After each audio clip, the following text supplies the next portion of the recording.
అందరికీ నమస్కారం అండి. ఈరోజు మనం వినబోయే కథ ఏంటో ఆలస్యం చేయకుండా విందాం. ఆఫీస్ నుంచి వస్తూనే ఆద్య, అబ్బబ్బా! ఇక నా వల్ల కాదు.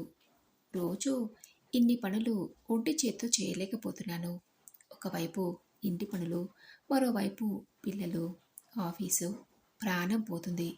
ఇంకా నా వల్ల కాదని ఆఫీస్ నుంచి వస్తూ వస్తూ ఉదయం ప్లే స్కూల్లో దించి వెళ్ళిన తన ఇద్దరి పిల్లల్ని వెంట తీసుకొచ్చి సోఫాలో కూర్చోబెట్టి తను కూర్చుని అప్పటికే ఆఫీస్ నుంచి వచ్చి టీవీలో తనకిష్టమైన ప్రోగ్రాం చూస్తున్న భర్తకేసి కోపంగా చూస్తూ, నేను ఆఫీస్ నుంచి వచ్చే వరకు వెయిట్ చేయకపోతే పిల్లల్ని ప్లే స్కూల్ నుంచి తీసుకురావచ్చు కదా, ఈ పని కూడా నేనే చేయాలా అని అడిగింది ఆద్య తన భర్త రామ్ని విసుగ్గా. అందుకు రామ్, నువ్వు వచ్చేదాకా నేనొక్కనే పిల్లల్ని చూసుకోవాలంటే నాతో అయ్యే పని కాదు ఆద్య. చాలా గొడవ చేస్తారు. అసలే ఆఫీస్ నుండి అలసిపోయి వస్తాను. మళ్ళీ రాగానే పిల్లల్ని చూసుకోవాలంటే నా వల్ల కదా, నీకు తెలుసు కదా. అయినా ఇప్పుడు ఏమైందని, నీకు ఆఫీస్ నుంచి రావడానికి ఆలస్యమైనా పిల్లల్ని ప్లే స్కూల్లోనే ఉండవమని వాళ్ళతో ముందే మాట్లాడాం కదా, అందుకు ఎక్స్ట్రా డబ్బులు కూడా ఇస్తున్నాం కదా ఆద్య అన్నాడు రామ్. అందుకు ఆద్య, పిల్లల్ని చూసుకోవడానికి వాళ్ళు అడిగినంత డబ్బు కడుతున్నా పిల్లల్ని వాళ్ళు సరిగా చూడట్లేదు. ఉదయం పెట్టిన బాక్స్లో అన్నం పండ్లు పూర్తిగా తినిపించకుండానే అలాగే సాయంత్రం నాకు రిటర్న్ చేస్తున్నారు. ఇదేమిటి అని అడిగితే ఎంత ప్రయత్నించినా మీ పిల్లలు తినమని మారం చేస్తున్నారని చెప్తున్నారు. ఎందుకు తినరు? వాళ్ళకి అంత ఓపిక లేక పిల్లల మీదే అబద్ధాలు చెప్తున్నారు. ఇలా అయితే ఎలా? పిల్లలకి సరైన పోషణ లేకుంటే వారు ఎలా పెరుగుతారు? ఆఫీస్ నుంచి వచ్చాక నాకు పిల్లల్ని చూసుకోవడం, ఇంటి పనులు చేయటం అంటే నా వల్ల కావట్లేదు అంది ఆద్య. అంటే ఏంటి నీ ఉద్దేశం అడిగాడు రామ్. ఇంకే ఉంది, ఉద్యోగం మానేసి ఇంట్లోనే ఉందాం అనుకుంటున్నాను. మన పిల్లల్ని నేనే దగ్గరుండి చూసుకున్నట్టుంటుంది అంది ఆద్య. భార్య మాటలకి రామ్కి నెత్తిన పిడుగు పడ్డట్టయి, ఏమిటి, ఉద్యోగం మానేస్తావా? అదేంటి, నువ్వు జాబ్ చేస్తానంటేనే కదా లోన్ తీసుకుని ఫ్లాట్ కొన్నది. నా జీతం అంతా లోన్కి పోయినా నీ జీతం డబ్బులతో ఇల్లు గడుస్తుంది అనుకుంటే ఉన్నట్టుండి నువ్వు ఉద్యోగం మానేస్తానంటావేంటి అడిగాడు రామ్. మరేం చేయమంటారండి? పిల్లల ఆలనా పాలనా చూసుకోవడానికి ఎవరైనా ఉంటే నేను ఇలా మాట్లాడేదాన్ని కాదు. పిల్లల్ని చూసుకోవడానికి ఎవరూ లేక ప్లే స్కూల్లో వదిలేసి వెళ్ళాల్సి వస్తుంది. వాళ్ళేమో డబ్బు తీసుకుంటున్నారు కానీ పిల్లల్ని సరిగా చూడటం లేదు. ఆఫీస్ అయ్యాక వచ్చి ఇంటి పని చేసుకుంటూ మరొక వైపు పిల్లల్ని చూసుకోవాలంటే నా వల్ల కావట్లేదు. అందుకే అలా అన్నాను అంది ఆద్య. ప్రతి ఒక్క సమస్యకి పరిష్కారం ఉన్నట్టే ఈ సమస్య కూడా ఏదో ఒక పరిష్కారం ఉంటుంది. ఆలోచిద్దాం ఆద్య. అంతేకాని తొందరపడి ఉద్యోగం మానేస్తా అని మాత్రం అనుకో. ఇప్పుడున్న పరిస్థితిలో మనిద్దరం ఉద్యోగం చేస్తేనే ఏ బాధ లేకుండా హాయిగా ఇల్లు గడుస్తుంది. పోనీ ఒక పని చేస్తే, పిల్లల్ని ఇంటి పనులు చూసుకోవడానికి ఎవరైనా ఒక పని మనిషి చూద్దాం. పిల్లల్ని చూసుకోవడానికి ప్లే స్కూల్లో కడుతున్న డబ్బులు పనవిడకిస్తే సరిపోతుంది. ఏమంటావు అడిగాడు రామ్. అందుకు ఆద్య, నీ ఆలోచన బాగానే ఉంది రామ్. కానీ ఆ వచ్చిన వాళ్ళైనా పిల్లల్ని సరిగా చూస్తారా అడిగింది అనుమానంగా. ఎందుకు చూడరు? డబ్బులు తీసుకుంటారు కదా. ఒకవేళ మన మనకు నచ్చకపోతే మాన్పించి ఇంకొకరిని పెట్టుకుందాం. ఇవాళ రేపు పనివాళ్ళు కరువుపోయారా అన్నాడు రామ్. సరే, ఆ పనితో త్వరగా చేయండి, చాలా ఇబ్బంది అవుతుందంటూ ఆద్య సోఫా నుంచి లేచి వంటగదిలోకి వెళ్ళింది పిల్లలకి పాలు వేడి చేసి తీసుకొస్తానని. అలా ఓ 3-4 రోజులు గడిచాక తెలిసిన వాళ్ళకి చెప్పి ఉంచడంతో ఒక పనావిడ దొరికింది. పిల్లల్ని ఇంటి పనులు చూసుకోవడానికి 8,000 అడిగింది. విషయం తెలిసి ఆద్య, అమ్మో, 8,000? ప్లే స్కూల్లో ఇద్దరి పిల్లకు నెలంతా డబ్బు కట్టలేదు అంది రామ్తో.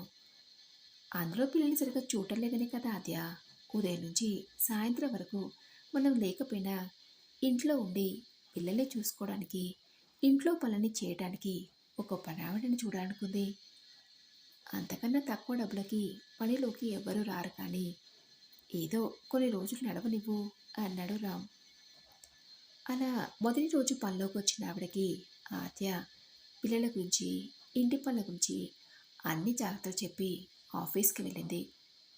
ఆ వచ్చిన పనావిడ ఓ వారం రోజులు పనిలోకి బాగానే వచ్చినా ఆ తర్వాత ఏదో ఒక పని ఉందని చెప్పి మధ్య మధ్యలో పనిలోకి రావటం మానేసింది.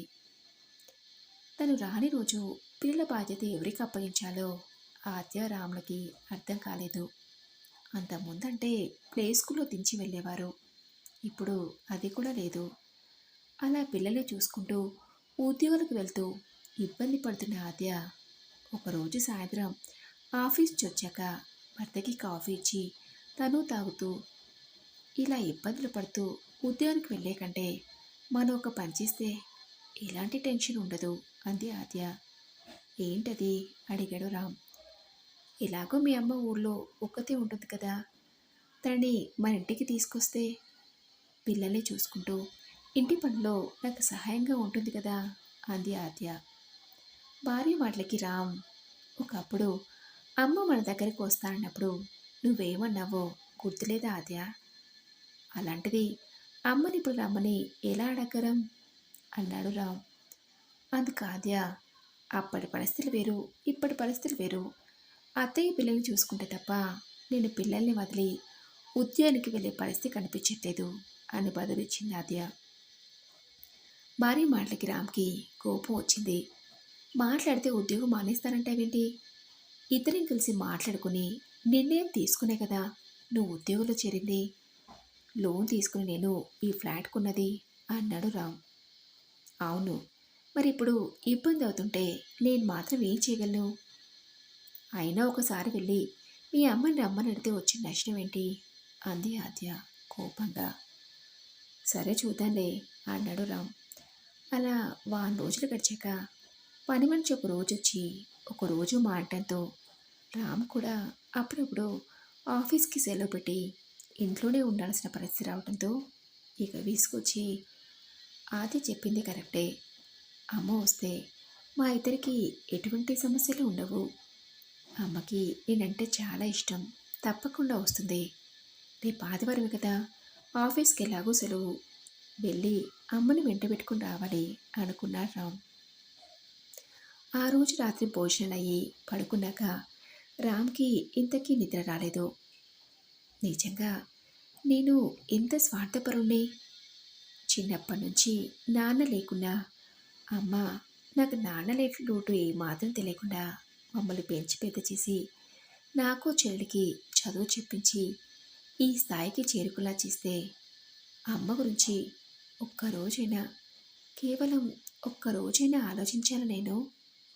నా పనుల్లో పడి కనీసం ఎలా ఉన్నావమ్మా, ఆరోగ్యం ఎలా ఉంది అని ఒక్క ఫోన్ చేసి అడిగానా? నాలో ఎంత స్వార్థం పెరిగిపోయింది. ఇప్పుడు కూడా మా స్వార్థానికి ఆలోచించే అమ్మని మా ఇంటికి తీసుకురావాలనే ఆలోచన వచ్చింది కానీ లేకుంటే ఇప్పటికీ అమ్మని తీసుకురావాలనే ఆలోచన నాకు వచ్చి ఉండేది కాదేమో అనే ఆలోచనతో సతమతమవుతున్న రామ్ అప్రయత్నంగానే గతంలోకి వెళ్ళాడు. రామ్ తల్లిదండ్రులు మాధవయ్య శకుంతల దంపతులు. మాధవయ్య ఊళ్ళో తనకున్న 2 ఎకరాల పొలంలో వ్యవసాయం చేసుకుంటూ కుటుంబాన్ని పోషించుకునేవాడు. మాధవయ్య శకుంతల దంపతులకు 2 సంతానం, కొడుకు రామ్, కూతురు శ్రావణి. పిల్లకి 5 ఏళ్ల వయసున్నప్పుడే మాధవయ్య అనుకోకుండా జరిగిన ఓ యాక్సిడెంట్లో కన్నుమూశాడు. తమది మధ్యతరగతి సంవత్సరమే అయినా పిల్ల పాపాలతో సంతోషంగా సాగిపోతునుకున్న తన జీవితంలో ఇలాంటి ఒక రోజు వస్తుందని శకుంతల ఎప్పుడూ ఊహించలేదు. పిల్లల్ని చూసి భర్త ఇక లేని చేదు నిజాన్ని జీర్ణించుకోక తప్పదని తనకి తాను ధైర్యం చెప్పుకుంది. చిన్నప్పుడే శకుంతలకు చదువు మీద ఉన్న మక్కువతో తల్లిదండ్రులు ఒప్పించి ఆ రోజుల్లోనే ఇంటర్ పూర్తి చేసింది. డిగ్రీ మొదటి సంవత్సరంలో ఉండగా మంచి సంబంధం రావడంతో శకుంతల తండ్రి ఆడపిల్లకి ఇంతకన్నా పెద్ద చదువులు ఎందుకమ్మా అని కాలేజీ మాన్పించేసి పెళ్లి జరిపించాడు. భర్త కాలం చేయడంతో పిల్లల్ని పెంచి పోషించడం కష్టమైంది శకుంతలకి. పొలం ఉన్న వ్యవసాయ పనుల్లో పెద్దగా అనుభవం లేకపోవడంతో పొలాన్ని ఊళ్ళో తెలిసిన వాళ్ళకి కౌలుకిచ్చి ఊళ్ళో ఉన్న ఓ ప్రైవేట్ స్కూల్లో టీచర్గా చేరింది శకుంతల. అలా వచ్చే జీతంతో తన ఇద్దరి పిల్లల్ని ఏ లోటు లేకుండా పెంచి పెద్ద చేసింది. 10వ తరగతి వరకు ఇద్దరు పిల్లల్ని తను టీచర్గా పనిచేసే స్కూల్లో చదివించి పై చదువులకి రామ్ని శ్రావణ్ని పట్నం పంపించింది. అలా రామ్ ఇంజనీరింగ్ పూర్తి చేసి హైదరాబాద్లో ఒక కంపెనీలో సాఫ్ట్వేర్ ఇంజనీర్గా చేరాడు. శ్రావంతి పీజీ పూర్తవగానే ఓ మంచి సంబంధం రావడంతో పెళ్లి చేసి అత్తారింటికి పంపించేసింది. కొడుకు చదువుకి కూతురు పెళ్లికి ఊళ్ళో ఉన్న 2 ఎకరాల పొలాన్ని అమ్మేసింది శకుంతల.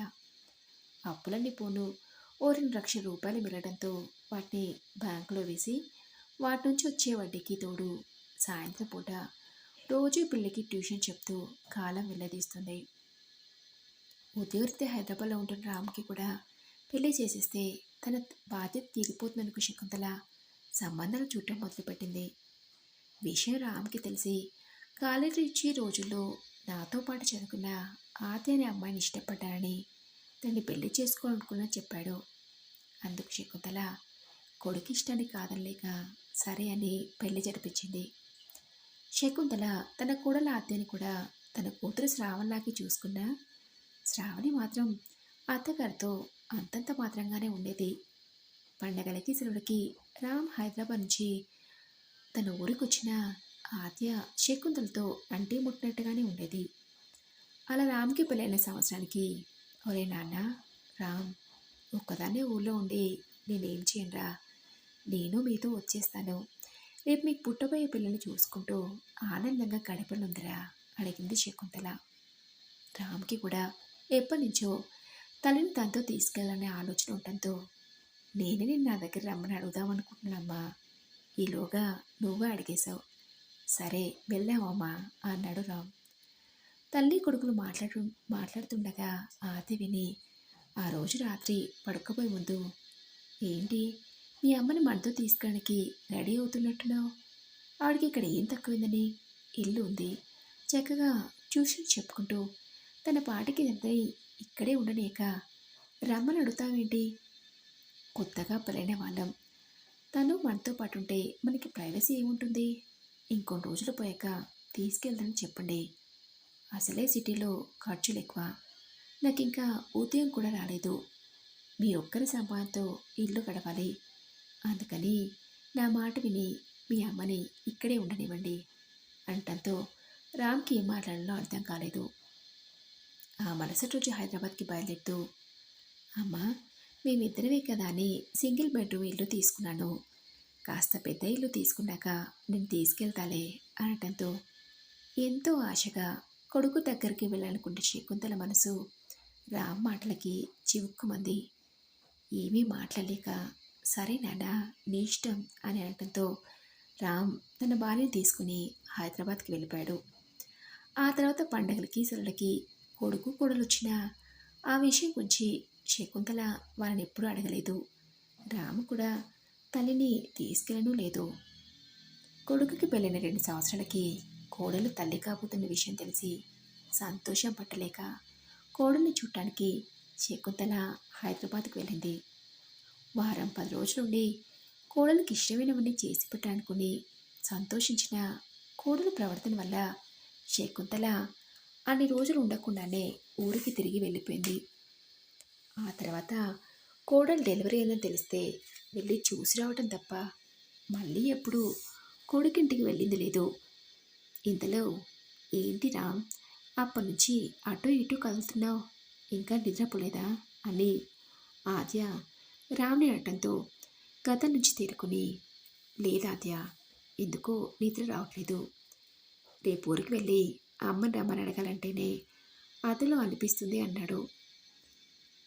అందులో అంతగా ఆలోచించడానికి ఏముంది, అంతకుముందే మీ అమ్మగారు మన దగ్గరికి రావడానికి సిద్ధమయ్యారు కదా, ఎప్పటికైనా మన దగ్గరికి రాక మరెక్కడికి వెళ్తుంది, మీరు పిలవాలే కానీ అత్తే తప్పకుండా వస్తుంది, అనవసరంగా ఆలోచించి మనసు పాడు చేసుకోకుండా నిద్రపోండి, అమ్మయ్య రేపటి నుంచి నాకు ఈ కష్టాలన్నీ తీరిపోయినట్టే అనుకుంటూ ఆద్య హాయిగా నిద్రలోకి జారుకుంది. అలా మరుసటి రోజు ఆఫీస్కి సెలవు కావడంతో రామ్ ఊరికి బయలుదేరాడు. 2 గంటల ప్రయాణం తర్వాత బస్సు దిగి ఇంటికి చేరుకున్నాడు. రామ్ వెళ్ళేసరికి ఇంటికి తాళం వేసి ఉండటం గమనించి, అదేంటి ఇంటికి తాళం వేసింది, అమ్మ ఎక్కడికి వెళ్ళుంటుంది, ఫోన్ చేసి రావాల్సింది ఉండే అనుకుంటూ తల్లికి ఫోన్ చేసి చూస్తే కలవటం లేదు. ఆ చుట్టుపక్కల వాళ్ళని అడిగితే 2 నెలలుగా మీ అమ్మ ఇక్కడ ఉండట్లేదు కదా రామ్, నీకు తెలీదా అని తల్లి ఉండే అడ్రస్ చెప్పడంతో రామ్ వెంటనే బయలుదేరి అక్కడికి వెళ్ళాడు. రామ్కి అక్కడి వాతావరణం చూశాక అది చిన్న పిల్ల అనాథ ఆశ్రమం అని అర్థమైంది. ఇది ఓల్డేజ్ హోమ్ కూడా కాదే, అమ్మ ఇక్కడ ఎందుకుంటుంది, ఒకవేళ ఇరుగు పొరుగు వాళ్ళకి అమ్మ అబద్ధం చెప్పిందా, ఎందుకైనా మంచిది ఓసారి ఇక్కడ ఆఫీస్ వాళ్ళు అడిగితే తెలుస్తుంది కదా, ఆ పేరు గల వాళ్ళు ఇక్కడ ఎవరైనా ఉన్నారో లేదో అని రామ్ ఆశ్రమం ఆఫీస్లో అడిగాడు. ఇక్కడ శకుంతల అని ఒక ఆవిడ ఉండాలి, ఇప్పుడు ఆవిడ ఎక్కడున్నారు అని. అందుకు వాళ్ళు, శకుంతల ఆవిడ ఏం చేస్తుంటారు అని ఆఫీస్లో ఉన్నవాళ్ళు రామ్ని ఎదురు ప్రశ్న వేయడంతో రామ్కి ఏం అడగాలో అర్థం కాలేదు. ఒకవేళ టీచర్గా పనిచేస్తున్న ఆ శకుంతలనా అని తిరిగి ఆఫీస్ రూమ్లో ఉన్న వ్యక్తి అడిగితే, అంటే అమ్మ ఇక్కడ టీచర్గా పనిచేస్తుందా, ఒకవేళ ఆవిడ మా అమ్మాయి అయి ఉంటుందా అనుకుని, అవునండి శకుంతల టీచర్ని కలవాలి అడిగాడు రామ్. సరే కూర్చోండి పిలుస్తానని చెప్పిన 5 నిమిషాలకి శకుంతల అక్కడికి వచ్చింది. నువ్వేంట్రా ఇక్కడ అని రామ్ని చూసి ఆశ్చర్యంగా అడిగింది శకుంతల. నా సంగతి పక్కన పెట్టు, నువ్వేంటం ఇక్కడ, నీకోసం ఇంటికి వెళ్తే ఇక్కడ ఉన్నావని చెప్పారు, నువ్విక్కడ ఏం చేస్తున్నావమ్మా అడిగాడు రామ్. అందుకు శకుంతల, నేనా, నేను ఇక్కడ టీచర్గా పనిచేస్తున్నారా, 2 నెలల క్రితం తల్లిదండ్రులు కోల్పోయి ఎంతోమంది పిల్లలు ఇక్కడ ఆశ్రమం పొందుతున్నారు, వాళ్ళకి చదువు చెప్పడానికి ఒక టీచర్ కావాలని ప్రకటన ఇవ్వడంతో నాకున్న అనుభవం కొద్దీ వచ్చి వీళ్ళని కలిశాను. జీతం పెద్దగా ఇవ్వలేమన్నారు, మీరు ఇచ్చిన నేను తీసుకోను, పిల్లలకి నా వంతు సహాయాన్ని అందించగల తృప్తి నాకు చాలన్నాను. భోజనం వసతి అంతా ఈ ఆశ్రమం వాళ్ళే కల్పించారు. ఉదయం మధ్యాహ్నం రోజు 2 గంటల పిల్లలకి పాఠాలు చెప్తూ వాళ్ళతో ఇక్కడ హాయిగా గడిపేస్తున్నాను. నాకు ఇప్పుడు ఒంటరిగా ఉండనే భావన లేదు, పైగా అమ్మ నాన్న లేని పిల్లలకి సహాయపడుతున్న భావన చాలా తృప్తిగా ఉందిరా అంది శకుంతల. ఇంతకు పిల్లలిద్దరు ఎలా ఉన్నారు, కోడలు బాగుందా అడిగింది శకుంతల. బాగున్నారమ్మా అని చెప్పి తనని ఎలా అడగాలో తెలియక, అంటే అమ్మా నువ్వు ఇక ఇక్కడే ఉండాలనుకుంటున్నావా, అయినా ఈ వయసులో నీకు ఇవన్నీ ఎందుకమ్మా అడిగాడు రామ్. అందుకు శకుంతల, అవునరా, ఇక మీదట నా మిగిలిన జీవితాన్ని ఇక్కడే ఇలాగే గడపాలనుకుంటున్నాను. నేను ఇక్కడ చేరేటప్పుడు ఇక్కడ వాళ్ళని అడిగాను, ఈ వయసులో నేను ఇక్కడ చేరుతున్నాను, ఒకవేళ రేపు నాకు వయసు అయిపోయి శరీరం సహకరించినాడు మళ్ళీ నేను వెళ్ళిపోవాల్సిందేనా అని అడిగితే, లేదండి, ఒంట్లో ఓపిక ఉన్న రోజులు ఈ అనాథ పిల్లకి సేవ చేయండి, ఆ తర్వాత మీ పూర్తి బాధ్యత ఈ ఆశ్రమం వాళ్ళదే, అందుకే ప్రకటనలో కూడా ఎలాంటి బాధ్యత లేని వాళ్ళు మాత్రమే సంప్రదించగలరని ఇచ్చామన్నారు. ఇంకా నాకేం బాధ్యతలున్నారా, మీ ఇద్దరిని పెంచి పెద్ద చేసి చదువు చెప్పించి పెళ్లి చేసేసాను, నా బాధ్యతలన్నీ తీరిపోయాయి, మీ దాన్ని మీరు బ్రతుకుతున్నారు, నా దానిని బతకాలని ఈ నిర్ణయం తీసుకున్నాను, అయినా సహాయం చేయని మనసుండాలి కానీ వయసుతో పనేముందిరా అంది శకుంతల. అంటే అమ్మ, అది నేను ఆద్య ఇద్దరు ఉద్యోగం వెళ్తూ పిల్లల్ని చూసుకోవడం కష్టం అవుతుంది, నీకు ఎలాగో వయసు అయిపోతుంది, వాళ్ళని చూసుకుంటూ ఇంటి పట్టునే ఉంటావని నా వెంట తీసుకెళ్దామని వచ్చానమ్మా అన్నాడు మెల్లగా. కొడుకు మాటలకి శకుంతల, ఏరా నీకు అవసరం పడితే కానీ ఈ అమ్మ గుర్తు రాలేదా, ఒకప్పుడు నా కొడుకు కోడలు వాడి పిల్లలతో ఉండాలని ఆశపడ్డా, అందుకు నువ్వు కుదరదు అన్నావు, ఇప్పుడు ఈ అమ్మ నీ దగ్గర ఉండాలని నువ్వు ఆశపడుతున్నావు, కానీ అందుకు అవకాశం లేదా రామ్, నేను బ్రతికున్న రోజులు నా జీవితాన్ని ఈ అనాథ పిల్లలకి అంకితం చేశాను అన్నట్టు మర్చిపోయినరా, ఉండు ఇప్పుడే వస్తానని శకుంతల తన గదిలోకి వెళ్ళి ఏవో కొన్ని పేపర్లు తెచ్చి కొడుకు చేతికి అందించింది. రామ ఆ పేపర్లు తన చేతిలోకి తీసుకుంటూ ఏంటని చూశాడు. నా తదంతా వీళ్ళు నీకు చెందలే వీళ్ళమా రాశాను, తనకు సంబంధించినవి ఈ పేపర్లో, బ్యాంకులో నా అకౌంట్లో 2 లక్షలు తప్పితే నా దగ్గర ఏమీ లేవు, వాటిని నా తర్వాత ఈ అనాథ పిల్లలకు చదువులకు ఉపయోగపడే రాశానంది శకుంతల. ఇప్పుడు అవన్నీ ఎందుకమ్మా, నేను ఆశ వాళ్ళతో మాట్లాడతాను, నువ్వు సంతక పెట్టిన అగ్రిమెంట్ని క్యాన్సిల్ చేపించి నేను నాతో తీసుకెళ్తాను రా అమ్మా అడిగాడు రామ్. లేదురా, అంత పని చేయకు. నేను నీతో రాలేను. నీ పిల్లలు పెరిగి పెద్దవాళ్ళేసరికి నాకు వయసు అయిపోతుంది. అప్పుడు ఇలాంటి అవకాశం నాకు రమ్మన్న రాదు. ప్లీజ్ నన్ను ఇక్కడే ఇలాగే వీళ్ళ మధ్య సంతోషంగా ఉండనివ్వు అన్న తల్లి మాటలు రామ్కి చెంపపెట్లా అనిపించాయి. తల్లి కళ్ళలోకి సూటిగా చూడలేకపోయాడు. తల వించుకొని నన్ను క్షమించమ్మా, నీ మనసును కష్టపెట్టి నేను చాలా తప్పు చేశానని రామ్ కంటతడి పెట్టుకున్నాడు. కొడుకు బాధపడటం చూసి, చాచా అవే మాటలురా, నీ మీద నాకెప్పుడూ కోపం లేదు. నేను ఎక్కడున్నా మీరందరూ సంతోషంగా ఉండాలని కోరుకుంటాను. అనవసరంగా నా గురించి బాధపడకు. నన్ను ఎప్పుడు చూడాలనిపిస్తే అప్పుడు ఇక్కడికి రావచ్చు అంది శకుంతల. అంటే అమ్మా, నువ్వు నాతో రావటం అసలు కుదరదా అడిగాడు రామ్. లేదు నాన్న అని కళ్ళ నుంచి ఉబికి వస్తున్న దుఃఖాన్ని కొడుకు కంట పడనీయకుండా మొహాన్ని తిప్పుకొని, నేను వెళ్ళాలరా, ఇప్పుడు క్లాస్ ఉంది అని శకుంతల అనడంతో, సరే అమ్మా నీ ఇష్టం అంటూ బరువెక్కిన హృదయంతో రామ్ అక్కడి నుంచి వెనుదిరిగాడు. కొడుకు ముందు తన బాధని బయటపెట్టలేకపోయిందే కానీ ఆ తర్వాత శకుంతల తన దుఃఖాన్ని ఆపుకోలేకపోయింది. రామ్ ఆశ్రమం గేటు దాటి వెళ్లే వరకు ఏడుస్తూ కొడుకుని చూస్తూ ఉండిపోయింది శకుంతల. మరి ఇదండి రోజు కథ. ఈ కథ మీకు నచ్చితే తప్పకుండా ఒక లైక్ చేసి మీ ఫ్రెండ్స్కి ఫ్యామిలీ మెంబర్స్కి షేర్ చేయండి. నెక్స్ట్ వీడియోలో మరొక మంచి కథ కలుసుకుందాం.